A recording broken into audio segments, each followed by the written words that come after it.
Hi everyone and welcome back to my channel. So today I have another baking video for you guys and we're going to make banana bread.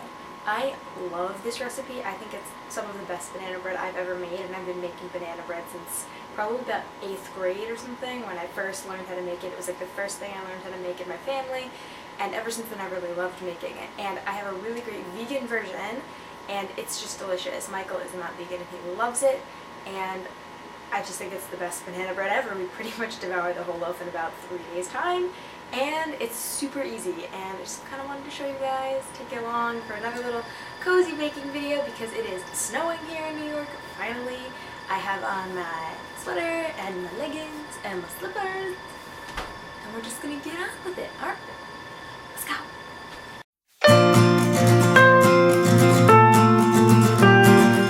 As you can see, we really need to make banana bread or do something with these because they are just incredibly squishy, and we did defrost them after freezing them so they wouldn't go totally bad, but they've become incredibly soft, so it's going to make a great banana bread. So you need 4 bananas for this recipe, and then we need a 1/3 of a cup of light brown sugar. I used the Domino brand.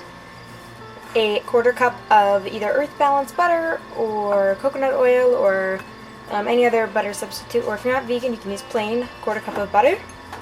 And then in this little ramekin there is 1½ teaspoons of baking powder, 1½ teaspoon of baking soda, 1 teaspoon of nutmeg, a 1/2 teaspoon of pumpkin pie spice, and then 1/8 teaspoon of salt.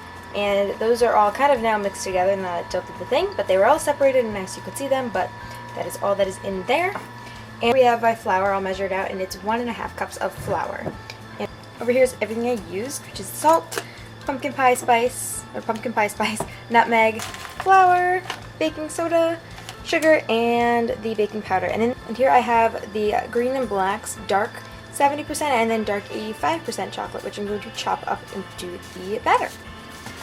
Okay, so the first part of this recipe is you take the flour and measure it out into a smaller bowl than the other bowl. There's 2 bowls in this recipe, and you need 1 smaller and 1 larger. I need to make sure that the flour goes into the smaller bowl.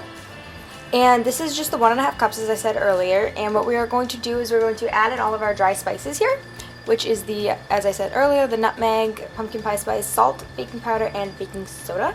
And all that just kind of goes right in there. And I like to use a fork because it's kind of like a whisk, and it's just a little bit more user-friendly than a whisk. I feel like whisks make everything go everywhere. So you're just going to kind of like mix all that together. Try not to get it everywhere, if that's even possible, because it's pretty much not for me on a regular basis. I'm pretty messy. And Michael and I just cleaned this kitchen, so let's hope we can keep it that way. After that is done, after you have everything all mixed together and it's evenly incorporated, you're just going to set this bowl aside, and we're just going to stick this over here out of the way for now. Next, what we're going to do is mash up the bananas, which will not be difficult because these bananas are incredibly soft, as I said. Mash your bananas, you want to do it in a nice big bowl because this is what everything is going to end up being combined into. So we're just going to take these bananas and attempt to get them out of... Oh my god, these are just look. This is probably the grossest thing ever, so I may cut this out because this is like a slug. Oh my, these are so gross. Oh, you guys don't even want to know. I'll show you once these are all out of the things, but...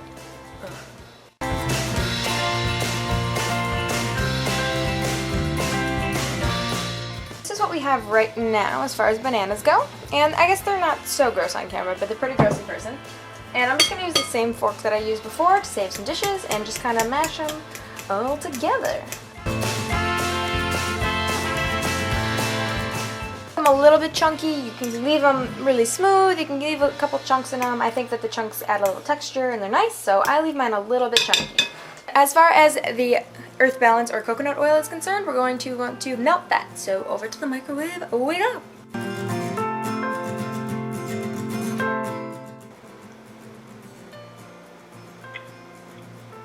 This is what it feels like to be in the snow for a panda. Oh my god, I can't get over how cute it is. Now we're gonna go back and add this butter to the flour and bananas. Next up, now that we have melted butter, is we add the butter and the brown sugar into the bananas. So we just kind of plop those right in there. And I'm just going to, again, use my fork because we're going to save on a lot of dishes today. Like I said, it's a really easy recipe. It's really nice to do on like a cold day. It doesn't take a lot of ingredients that you probably don't already have in your house. So it's just, like I said, it's a really good all-around recipe to have. And it makes some delicious banana bread, so you can't go wrong with this.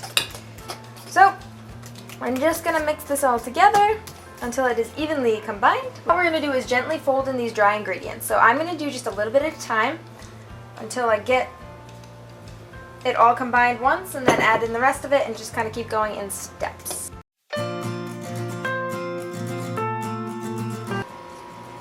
Whoop.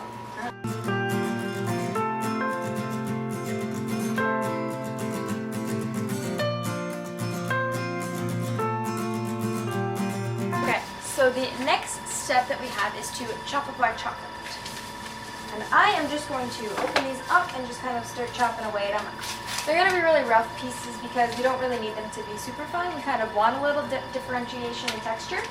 So that is what I shall do.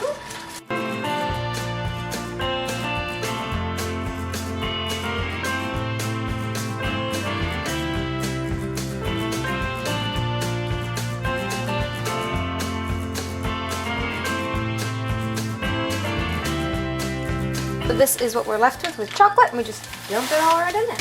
There's all the chocolates in there, we're just going to fold it all together, get our nice batter going, and then it's going to go into the pan.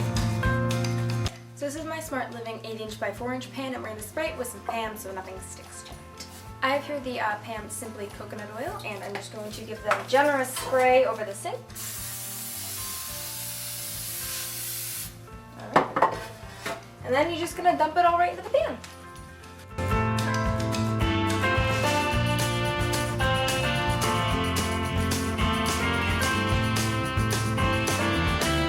And now we're going to bake this in the oven at 350 for 25 to 30 minutes. And I will see you guys all when it's done. Here's our finished banana bread. I think it looks fantastic. I'm super excited to dig into this. The recipe will be posted on my blog when this video goes up, and you guys can all check it out there. So that is it. That is my vegan banana bread recipe, and I will post all of that on my blog, so if you guys are interested in the recipe, you can go check it out. I will also link my other vegan gingerbread cookie recipe down below, so you guys can take a look at that too, as well as all of my social media, all of that fun stuff as well. So please, if you enjoyed it, give it a like. It really helps me out, along with, if you're not already subscribed, please do. I upload on Wednesdays and Fridays, and I have a lot of great stuff in store. So I look forward to seeing you guys all again in my next video, and I hope you all have a wonderful snow day if it's snowing, if not, just a wonderful day.